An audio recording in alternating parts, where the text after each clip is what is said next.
Okay, ladies and gentlemen, welcome to Turndog Talks 2.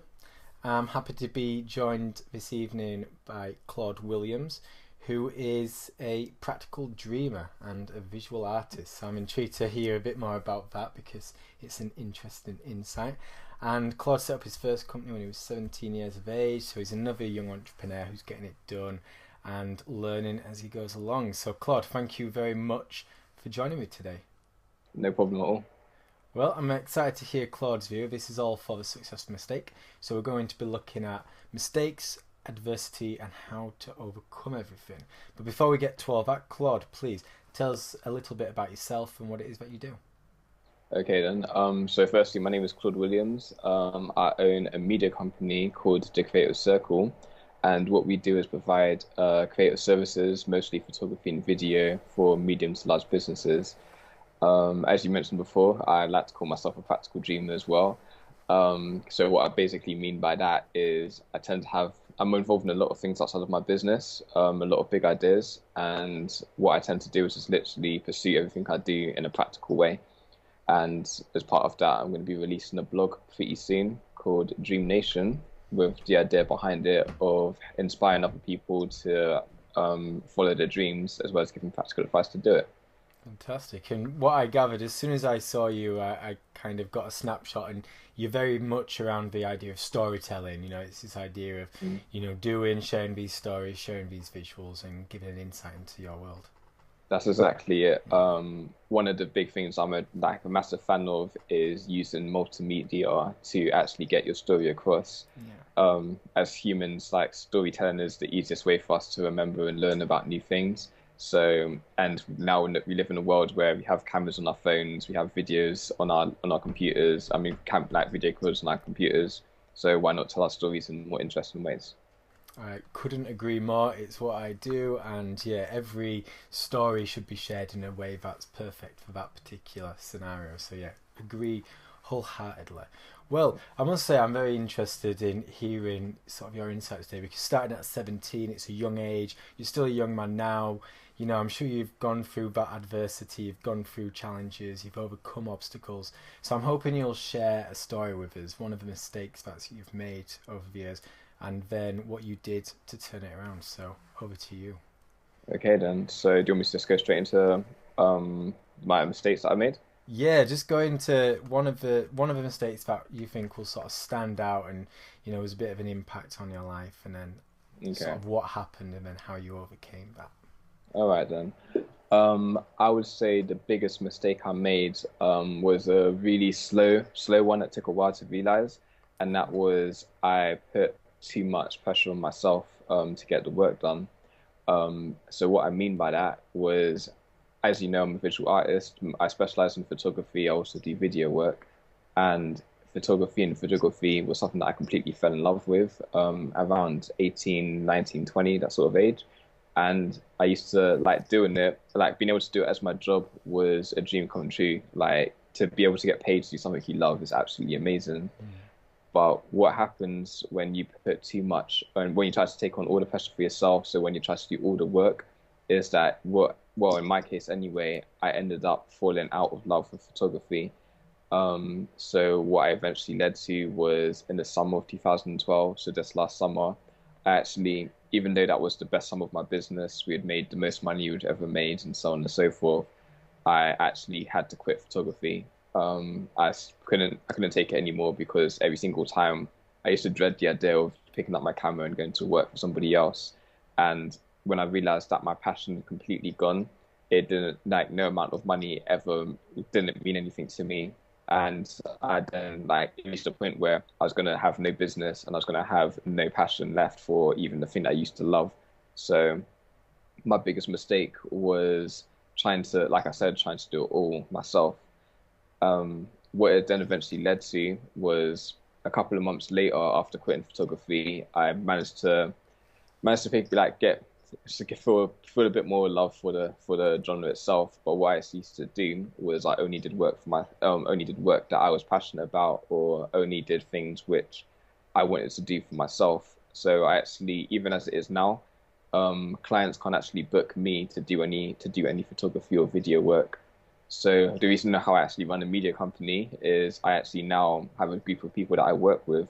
So that's one of the reasons we had to rebrand everything, and I only recently released the Creative Circle as a new business. So yeah, my biggest mistake was not asking, basically getting more people to help from the very beginning and spreading the workload, because yeah, like doing it all myself, like I mentioned, just killed my passion. Wow, and that's such an interesting thing because it's something that I sort of face myself, and there's so many solopreneurs out there these days who they get into working for themselves. It might be that they try to become a full-time blogger, or they try and do something along the lines of writing or design or whatever it might be, freelance.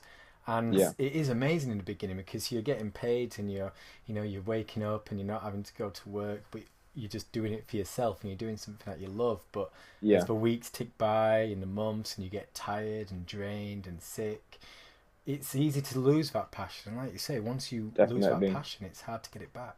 Yeah, it really is. And what I do also believe in is like not only the spreading the passion and spreading your workload, rather, so you're not doing it all yourself, is yeah, like it's been a lot more enjoyable working with other people and helping teaching them the things that I used to know and watching them grow. So you actually will find that if you don't necessarily take on all the work, then you can find pleasures in new things.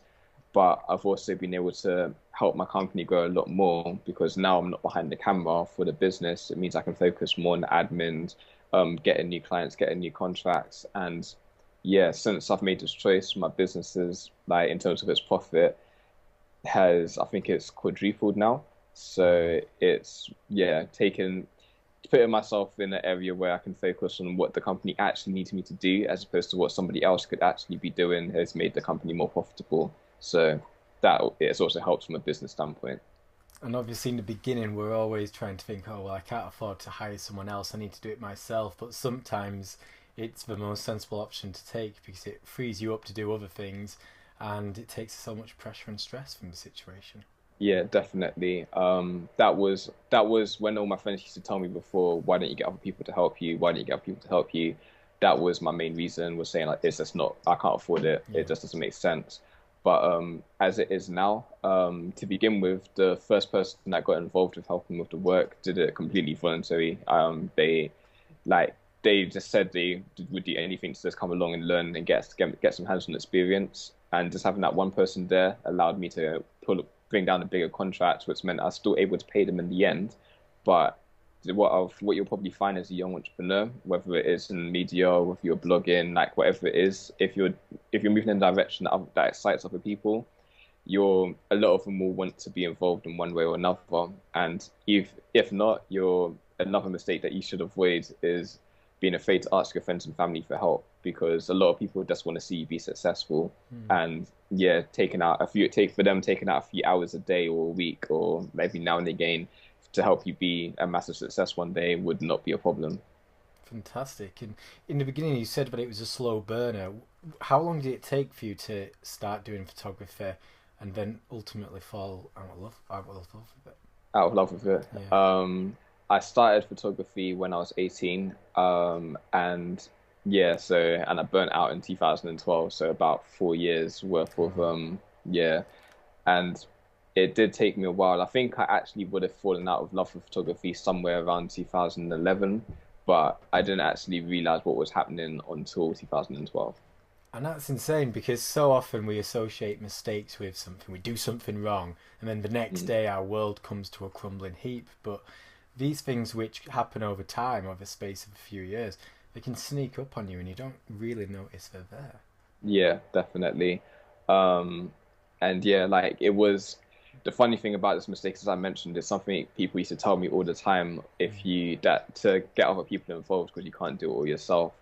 And yeah, I guess as entrepreneurs, it's very easy to believe that we can do all things essentially, because we can know like we can learn to do anything we want to do. We can learn to design our own websites, we can learn to do our own media, we can learn to do basically anything. And sometimes as a young entrepreneur, it's easy to think, okay, to save money, I'm going to learn to do it all myself and therefore do it all myself. But having that type of pressure on yourself, it's it's just more than I think humans have kind of built to do in all reality. So since you've taken a step back, have you found yourself rediscovering that passion now? You mentioned that you only work physically on the projects that you have a great deal of passion for. Are you Yeah. finding slowly that when you are going out and taking the pictures and getting behind the camera, that it's becoming fun again? Oh, it's more than fun. I haven't had this much fun doing photography the whole like since literally learning how to do it right at the Yeah. beginning. So now it's like I know if I pick up a camera, it's something like it's I know it's going to be only something I'm so passionate about doing. So it's always a highlight of my day when I do actually go to get my camera now. That's so cool to hear. That's so good because one of them things when you love something so much and then you fall out of love with it, it's usually always going to be there in the back of your mind. Sometimes you just need to take a bit of a step back, and you don't usually just fall out of love with things. The passion will always remain. You just might have to bring in sort of a new outlook and a sort Yeah, of new vision toward it. And obviously definitely. doing this, it's allowed you to grow your business, and it's allowed you to look at other avenues like blogging, and I suppose taking more of an impact on you as an individual. So taking a step back from doing everything yourself, it's opened up an entire new world for you. Completely. It's even like one of the things I've been noticing over the last few months since I've made this change is I've actually now got the time and brain space essentially to grow as an actual individual. Mm. Um, because yeah, I essentially used to work for every working hour of my day. And it was never a problem because I used to love working, or I never thought it was a problem. But like as I mentioned, when I realized that I didn't want to do any of it last summer, that's when I realized yeah, we really can't work non-stop like that. But now I've got time to read. I'm eating properly. I actually get 8 hours of sleep a night, Wow. get exercise and all of that. And it's just making me a much better person. And to match that, now that I've got time to live a life outside of my business, I've, I can't even compare the levels of productivity that I can now take to my workday. So I'm getting more done than I've ever done in the past, but I'm also working less than half the time I was previously. Wow. So yeah, I think finding that balance of living that having your life, giving yourself the time to have a life, as well as running your business will actually make you more productive and actually will be more beneficial to your business in the long run. And the key word there, which I hear, is balance. Because when you start out a new business, and I don't think this applies just to young people, but you Mm. feel like you have to be working every single minute of every hour of every day to justify bringing in the money. You don't want to be lazy, you don't want to become complacent. You feel like you've got to tighten the purse strings everywhere, get as Yeah, much out of things. But sometimes that pressure, and this was a mistake you said in the beginning, putting all that pressure on yourself, it can just, destroy that passion, destroy your productivity, and it just puts you down into that lull, and it's hard to get out of until you take a step back. definitely. And when one thing I've been finding is along with like balancing my life out and like I mentioned, being a lot more energetic and happy about what I'm doing, it's it's very obvious to people that you work with and the Mm. people around you, and it's made it a lot easier to actually win clients because they can see your enthusiasm as well as get people to want to work with you. I don't ask people to work with me anymore. People will now come to me because they can see how energetic and how happy I am about what I'm doing. So yeah, that's really when we learn to balance our lives out and take that pressure off ourselves and yeah, balance everything correctly, then you'll ultimately benefit more. That positive vibe, it just goes through everything. And you Definitely. mentioned that revenue has quadrupled, I think you said, Yeah. which is amazing. And is Yeah. it just a case that you're now able to place more time into, trying to get new clients, nurturing current ones, and just taking more of an interest in that side of the business? I think that's part of it. I do believe the other half of it is kind of yeah, like when you're really down in the trenches, I guess you could call it, of running your business, so doing every single day-to-day task, it stops you from being able to see the big picture. And then when you can't see the big picture, you just kind of take things as they come. Whereas now that I'm able to take a step back and see what's really going on and work out where I am now as well as where I want to go, it allows me to make basically long-term decisions. So one of the first things that I started to do was I essentially cut my entire client base because I realized that although they're currently paying the bills, there was no room for growth with doing the type of work we was doing at the time. So yeah, being able to take a step back and know that I don't have to do all the day-to-day tasks gave me a chance to look at what clients I want to have, and go after them completely and give them all of my attention. It's kind of like at the time I was also reading the book, The 80/20 Principle. Um, Mm. so that was kind of reminded me, or taught me rather, that yeah, like the majority of your success is going to come from a very small amount of your effort and your focus. So if you focus specifically on what you're best at or where your company needs you the most, that will maximize basically your effectiveness as well as your success. And I kind of took that principle and applied it to my client base and looked at the basically the 20% of my clients that will benefit me the most and focus all my attention on them. And just try to, yeah, and it's amazing how those numbers add up, where that 20% usually brings so much in, but it works from business to business, industry to industry. And yeah, it really does show that just taking a few steps back and focusing. And sometimes if you are busy every minute of every day, you can't see past the end of your nose, and Yeah, until you look further afield, it's hard to see where you'll be in a year's time, 3 years, 5 years, etc. exactly, exactly.